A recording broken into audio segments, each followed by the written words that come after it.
Morrem mais 2 pacientes que estavam internados no HCamp de Porangatu. Já são 4 mortes depois que uma queda de energia interrompeu o fornecimento de oxigênio para quem estava internado com Covid na UTI do hospital. A polícia vai investigar a suspeita de injúria racial contra uma mulher haitiana que mora em Anápolis. As agressões teriam partido de vizinhos. Bandidos roubaram o portão do cemitério em Santo Antônio do Descoberto. A audácia dos ladrões deixou a população revoltada. Em Pires do Rio, o secretário de Saúde apaixonado que furou a fila para vacinar a mulher conseguiu reverter a pena na justiça. No Parque Nacional das Emas, brigadistas conseguem controlar o incêndio que consumiu quase 20% da reserva. A queimada começou depois que a equipe perdeu o controle dos aceiros. E a carne ficou 40% mais cara nos últimos meses. O Jornal Anhanguera vai te mostrar o truque dos goianos para tentar manter esse alimento no cardápio do dia a dia. Isso e muito mais agora no Jornal Anhanguera, que está só começando.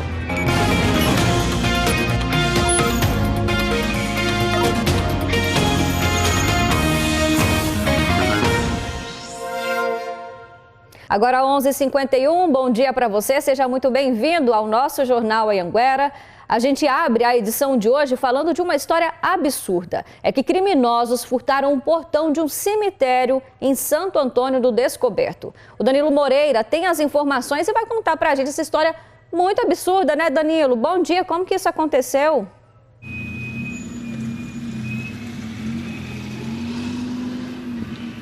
Exatamente, viu, Gabriela? Bom dia para você também, para todo mundo que está acompanhando a gente aqui no J1. Um fato curioso, mas também que deixou os moradores lá de Santo Antônio do Descoberto indignados, viu, com toda essa história. Tudo isso aconteceu no sábado, por volta de 4 horas da tarde. O morador estava passando em frente ao cemitério quando ouviu uma Kombi parada em frente, então, a esse cemitério e algumas pessoas carregando o portão. O que ele fez? Imediatamente ligou para o secretário de Meio Ambiente, informando que essas pessoas estavam retirando o portão lá do cemitério. Quando o secretário foi até o local, chegando lá, o portão já não estava mais lá e essa Kombi já havia deixado o local. Segundo o secretário de Meio Ambiente, o prejuízo causado por esses criminosos é em torno de R$ 2.800, viu? Até o momento, a prefeitura lá de Santo Antônio do Descoberto não registrou o boletim de ocorrência, mas o secretário de Meio Ambiente fez um apelo para que quem fez isso, para o criminoso que fez isso, porque isso é furto, isso não pode ser feito, para que essa pessoa possa devolver o portão, então, para que ele possa ser colocado novamente lá no cemitério. Ele gravou um vídeo pra gente com esse apelo, vamos ver aí o que ele disse. Roubaram o nosso portão do cemitério, é isso mesmo. O portão do cemitério foi roubado agora sábado, às 15 às 16 horas da tarde, daí o cemitério a Deus dará. É um absurdo. Eu peço aí à comunidade, quem souber o paradeiro desse portão, que informe a Secretaria do Meio Ambiente.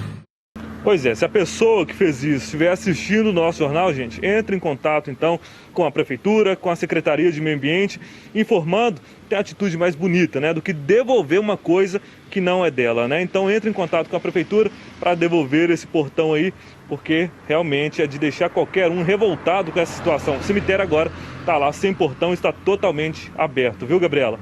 É com você. Pois é, Danilo, quando a gente acha que já viu de tudo, tem mais essa, né? Muito obrigada, viu? Bom trabalho. Uma ossada humana foi encontrada em uma mata às margens da GO 210, entre Rio Verde e Santa Helena, no sudoeste do estado.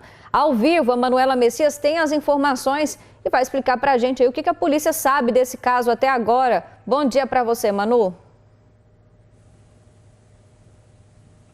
Bom dia para você também, Gabriela, e para todo mundo que acompanha a gente. Olha, a Polícia Civil já está investigando o caso, mas não passou muitos detalhes de como está essa investigação. Segundo a perícia, aparentemente o corpo é de uma mulher. Isso porque havia perto do corpo ali alguns objetos e também roupas femininas, o que dá indícios de que esse corpo, então, encontrado às margens da GO 210 entre Rio Verde e Santa Helena de Goiás, é de uma mulher.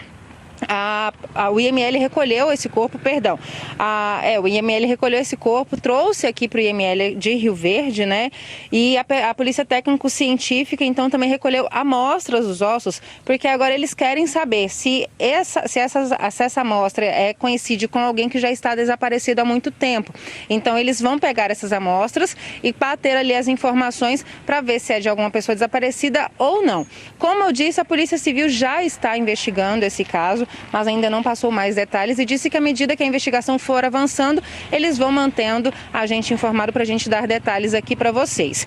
E olha, na semana passada também foi encontrada uma ossada, só que dessa vez aqui em Rio Verde. Essa ossada estava próximo a uma granja, viu? A polícia disse que aparentemente é de um homem que tem 60 anos. O corpo estava em avançado estado de decomposição, também foram encontrados ali alguns pertences próximo ao corpo. Tudo isso será analisado para tentar identificar a vítima, já que não havia nenhuma identificação daquele corpo ali próximo do local onde tudo aconteceu. Nós ouvimos o delegado responsável por essas investigações, ele falou um pouquinho para a gente de como é que vai ser feita agora essa investigação para tentar também reconhecer a vítima. Vamos ver. No último dia 6 de julho, a Polícia Civil, através do Grupo de Investigação de Homicídios, foi acionado para averiguar a presença de um corpo de um homem já em adiantado estado de decomposição às margens da GO-174 entre Aparecida de Rio Doce e Rio Verde. O corpo estava em meio a um milharal, um local até de difícil acesso, e não apresentava em análise preliminar nenhuma lesão. O IML foi acionado, conduziu o corpo para exame pericial do médico legista, que vai confirmar a inexistência de lesões ou não. A princípio, como eu disse, não foram encontradas lesões. O corpo não tinha nenhum documento, o homem encontrado não tinha dentes, estava com 2 camisetas, foi encontrado apenas um pé de chinelo, enfim, muito pouca coisa para se poder identificar. Como eu disse, nesse tipo de caso, sempre é analisado uma comparação entre o corpo encontrado e as ocorrências de desaparecimento que existe. Em seguida, são acionados os familiares da pessoa desaparecida para confirmar se se trata da pessoa ou não. Ainda que os familiares confirmem, o corpo é submetido a exame de papiloscópico para se verificar as digitais e DNA, se for necessário. Recentemente teve essa outra ocorrência desse corpo, aparentemente de uma mulher encontrado. Não há ainda maiores informações sobre isso, visto que não há registro de desaparecimento de mulheres recentemente aqui na cidade de Rio Verde. Pois é, Gabriela, a Polícia Civil continua investigando aí esses 2 casos, já que a identidade dessas 2 vítimas não foi descoberta ainda. Pouco se sabe do que aconteceu nesses 2 casos, desses 2 corpos encontrados em uma semana aqui na região sudoeste. E assim que nós tivermos mais detalhes, a gente também traz aqui, porque afinal de contas a gente também acompanha para saber a identificação dessas vítimas e de fato o que teria acontecido, né, para essas 2 pessoas serem encontradas já em decomposição praticamente aqui na região. Tá certo, Manu. Como o delegado disse, é um trabalho que ainda leva mais alguns dias também, né, para essa identificação, e a gente segue acompanhando. Qualquer novidade é só chamar. Obrigada. Falamos agora, gente, do caso do ex-secretário de Saúde de Pires do Rio, que furou a fila e se vacinou contra a Covid, além de vacinar também a esposa. Ele conseguiu reverter na justiça a sentença contra ele. Como penalidade, a justiça tinha determinado que ele pagasse R$50 mil em multa e que prestasse 100 horas de trabalho comunitário no hospital da cidade. O valor foi pago, dividido em 3 vezes, mas agora ele entrou na justiça pedindo a suspensão do trabalho comunitário. A Justiça de Pires do Rio acatou. Na época, o acordo foi feito para evitar um processo judicial. O então secretário Assis Filho confessou que exigiu que fosse imunizado e que a esposa dele também recebesse a dose, porque, segundo ele, a ama muito, né? De acordo com o Ministério Público, ele cumpriu cerca de 30 das 100 horas estabelecidas pela Justiça. Ou seja, está faltando ainda 70 horas, né? Agora, para tentar reverter a decisão judicial, o Ministério Público entrou com um recurso. O pedido ainda não foi analisado. Enquanto isso, Assis Filho não precisa continuar trabalhando no hospital. A nossa produção tentou falar com ele, viu? Mas as ligações caíram direto na caixa postal. Morreram mais 2 pacientes que estavam internados no hospital de campanha de Porangatu. São pacientes que foram transferidos para Uruaçu depois de uma queda de energia. Isso foi no domingo e a gente tem te mostrado essa história aqui. O Thiago Costa está por lá em Porangatu acompanhando toda essa história de perto também. E a gente já falou das mortes, né? Ele vai explicar para a gente sobre essa morte, sobre o caso que segue sendo agora investigado pela Polícia Civil, porque, como a gente disse, tem muita coisa solta ainda nessa história toda, muitas mortes já também, né, Thiago? Boa tarde para você.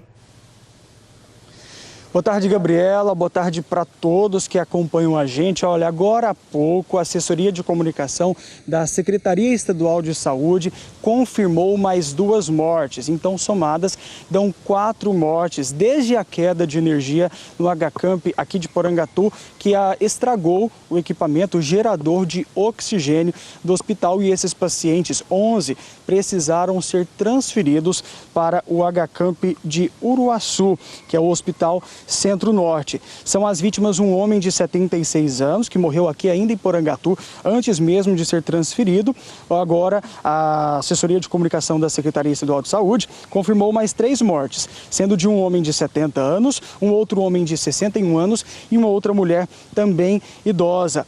A Secretaria de Saúde também confirmou o estado de saúde dos outros pacientes. 7 seguem na UTI, um que estava na enfermaria recebeu alta médica. E, como eu disse, 3 mortes foram confirmadas dentro de um prazo de aproximadamente 24 horas. Aproximadamente 24 horas. As últimas 24 horas, então, que esses 3 pacientes que já estavam com um quadro médico grave acabaram não resistindo à gravidade, então, da Covid-19 e morreram. Inclusive, quero convidar vocês para a gente assistir uma reportagem que eu produzi hoje pela manhã. Inclusive, mostra uma das vítimas, a segunda vítima que morreu depois dessa transferência. Vamos acompanhar. O seu Albinor, de 76 anos, estava internado na UTI do HCamp desde o dia 4 deste mês.